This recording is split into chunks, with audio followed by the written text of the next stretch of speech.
So hello dear student, once again I welcome you. आज हम लोग इंग्लिश क्लास 11 का नोट मेकिंग पढ़ेंगे, जो कि एग्ज़ाम में 5 नंबर के आते हैं। स्टूडेंट, हमारे इस चैनल में इंग्लिश क्लास 11 का प्रोज पोइट्री और सप्लीमेंट्री तथा इंग्लिश ग्रामर कवर किया गया है, जिसका लिंक नीचे डिस्क्रिप्शन में पड़ा है, वहां से सारे वीडियो का अवलोकन करें। और यदि आप नए हैं चैनल पर तो चैनल को सब्सक्राइब कर दें। तो क्लास 11 में 5 मार्क्स के नोट मेकिंग आते हैं, जो कि काफ़ी इंपॉर्टेंट होते हैं। हम बता दें नोट मेकिंग है क्या, कि कोई भी आपका सारांश रहेगा या कोई भी पैराग्राफ रहेगा, तो उसको हम संक्षिप्त में किस प्रकार से व्यक्त कर सकते हैं।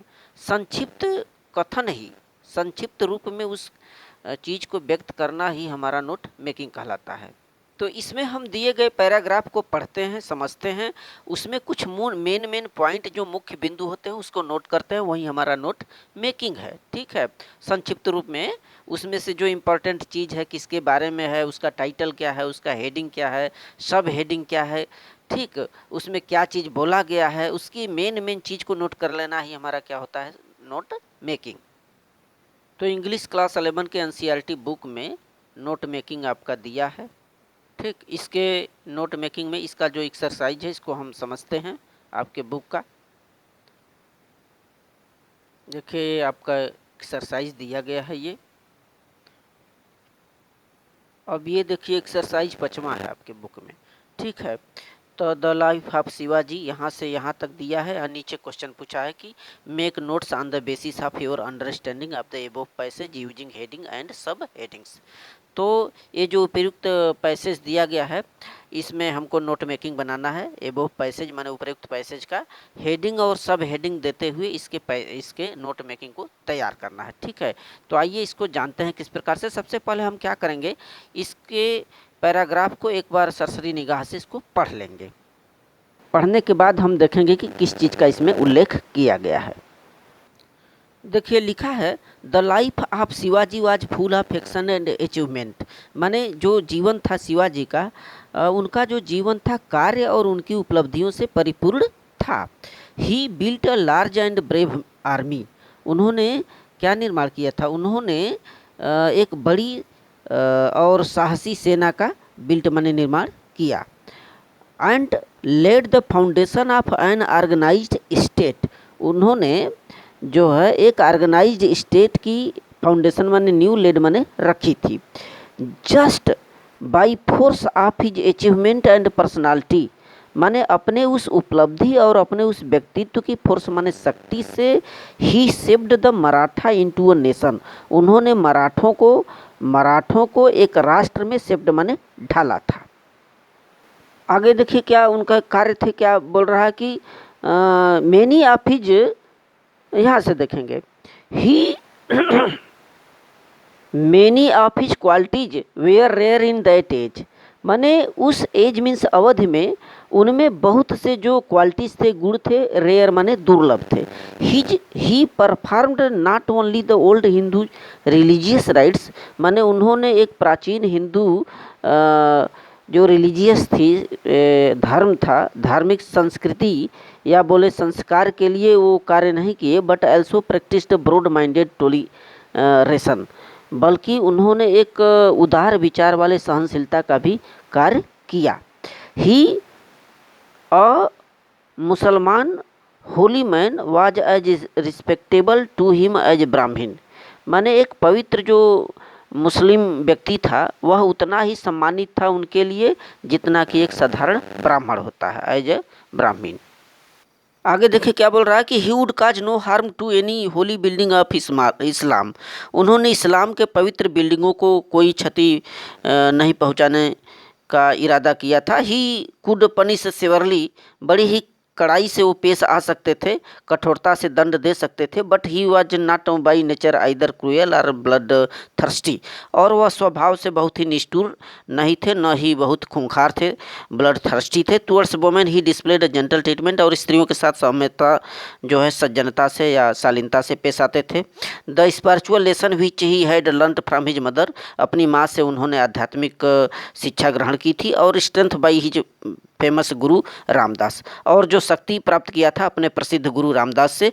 और apart from his peculiar genius, इस चरित्र से अलग हट करके वह एक नोटेबल एग्जाम्पल थे, उल्लेखनीय उदाहरण थे, एक प्राचीन हिंदू संस्कृति जो उत्पन्न कर सकती थी उसके जैसे। अपार्ट फ्रॉम हिज, यहाँ से देखेंगे, apart from his peculiar genius he was notable example of what the old Hindu training could produce, माने वह अपने अजीब प्रतिभा से दूर वह एक उल्लेखनीय उदाहरण थे जो प्राचीन हिंदू प्रशिक्षण का उत्पादन कर सकता था। तो इस तरह से कोई एक पैराग्राफ दिया है, ठीक है। अब इसमें इस पैराग्राफ से हमें स्पष्ट हुआ कि शिवाजी के बारे में है, उन्होंने कौन कौन से वर्क किए थे और किसका आदर किए थे, रिस्पेक्ट किए थे। तो नोट मेकिंग हम क्या बनाएंगे, यहाँ लिख रहा है कि हेडिंग और सब हेडिंग देते हुए नोट मेकिंग बनाएं। यानी कि सबसे पहले हमें इसमें टाइटल ढूंढना है। तो टाइटल क्या होगा, the life of Shivaji, his action और अचीवमेंट, इसी पैराग्राफ से ढूंढना है।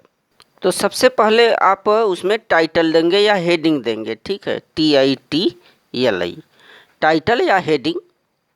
तो हेडिंग आप लोगों का होगा the life of Shivaji and his work, ठीक, एंड हिज वर्क, ये क्या हो जाएगा, टाइटल हो जाएगा।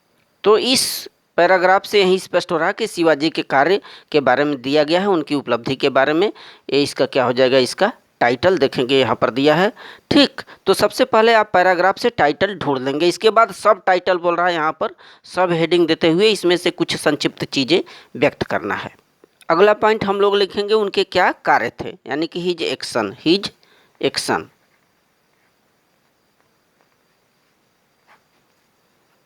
तो एक्शन का कैसे आप पता चलेंगे, आप इस पैराग्राफ को पढ़ेंगे तो ये उल्लेखित हो रहा है कि उनके कार्य के बारे में जरूर दिया गया है, ठीक है। उनका कार्य यही था, देखिए यहाँ पर लिखा रहा है कि he built large and brave army, उन्होंने एक बड़ी और साहसी सेना का गठन किया था और नींव रखी थी ऑर्गेनाइज्ड स्टेट का। तो ये उनके कुछ वर्क हैं, परफॉर्म्ड किया था, not only but Hindu religious का बट ऑल्सो ब्रॉड माइंडेड टोलरेशन का कार्य किया था। तो इनके वर्क में हम अलग अलग पॉइंट लगाकर छोटा छोटा लिखेंगे। He built a large and brave army, ठीक। और दूसरा उन्होंने जो वर्क किया था, he laid the foundation of organised state, organised state. और तीसरा उसमें he performed not only the old Hindu religious. तो ये सब चीज़ें जो है अपने इस पैराग्राफ से ही छांट लेना है। देखें यहाँ से दिया he performed not only but also, ठीक ठीक। तो he performed not only the old Hindu religious rites but also practised a broad minded toleration, माने उन्होंने केवल एक प्राचीन हिंदू रिलीजियस माने हिंदू धार्मिक संस्कार के लिए काम ही नहीं किया, बल्कि एक विस्तृत मानसिक उदार सहिष्णुता का कार्य किया था। तो इस तरह से हम लोगों को छोटा छोटा सब हेडिंग माने उपशीर्षक बनाना है। आगे जैसे देखें कि आगे यहाँ पर जिक्र किया ही कुड पनिश सेवरली, कठोरता से वो सजा दे सकते थे, but he was not by nature either cruel or blood thirsty, लेकिन वह प्रकृति से बहुत ज़्यादा न तो निष्ठुर थे और न ही खूंखार थे, ब्लड थर्स्टी थे। तो यहाँ नेचर की बात किया गया है, तो ये सब हेडिंग नेचर हो सकता है। तो वहीं हम लिखेंगे by the nature, by the nature he was not either cruel or blood thirsty. तो यह उसकी नेचर थी कि वह बहुत खूंखार नहीं थे और प्रकृति से न ही निष्ठुर थे, और he displayed a gentle treatment towards women, और स्त्रियों के प्रति हमेशा सज्जनता से पेश आते थे। और थर्डली है ही वॉज पिकुलियर जीनियस, वह एक अजीब प्रतिभावान थे। तो ये आपके उस पॉइंट में मिल जा रहे हैं, ये सारा चीज़ आपके उस पैराग्राफ में ही मिल जा रहे हैं, नेचर क्रूएल से लेकर के यहाँ जेंटल ट्रीटमेंट तक। तो कोई भी ये पैराग्राफ होते हैं, उन पैराग्राफ से आप इन छोटे छोटे पॉइंटों को बना करके लिख सकते हैं, ठीक है। आगे यहाँ पर इसमें देखिए जिक्र किया जा रहा है कि फेमस गुरु रामदास, ठीक है। तो उनके फेमस गुरु कौन थे, रामदास।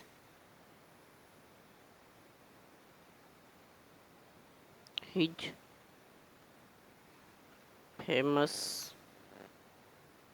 ठीक, रामदास थे फेमस गुरु उनके, जिससे कि वह अपने अंदर एक शक्ति सीखे थे। तो इस तरह से कोई पैराग्राफ होता है तो हम लोग नोट मेकिंग आसानी से बना लेते हैं स्टूडेंट। So thank you.